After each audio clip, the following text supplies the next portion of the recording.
আপনাদের গলা শুকায় গেছে, আপনাদের গলা দিয়ে আওয়াজ বেরোচ্ছে না কেন? আপনাদের ভাইদের উপর গতকালকে রাতে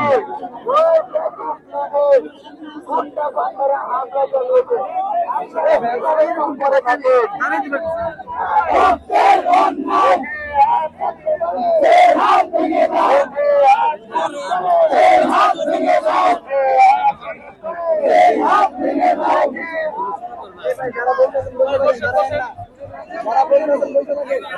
তোমাকে পাঠাচ্ছি।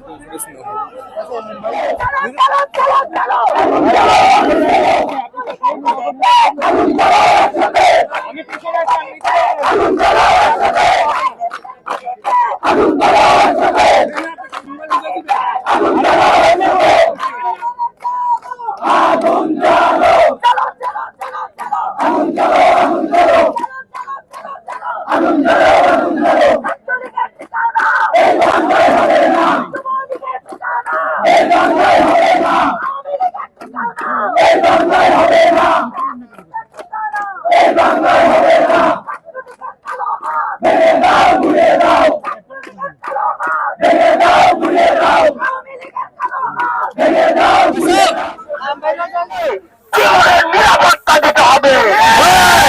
আমরা দেখেছি খনি হাসিনার আওয়ামী লীগ যুবলীগ ছাত্রলীগের সন্ত্রাসীরা এখনো গাজীপুরে ঘুরে বেড়াচ্ছে। এই সন্ত্রাসীরা এখনো সোশ্যাল মিডিয়ায় আমার যোদ্ধাদেরকে হুমকি দিচ্ছে। এই অন্তর্বর্তীকালীন সরকার, এই স্বরাষ্ট্র মন্ত্রণালয়, এই পুলিশ, এই ইন্টেলিজেন্স যদি আজকে রাতের মধ্যে গতকালকের হামলার সাথে জড়িত ওই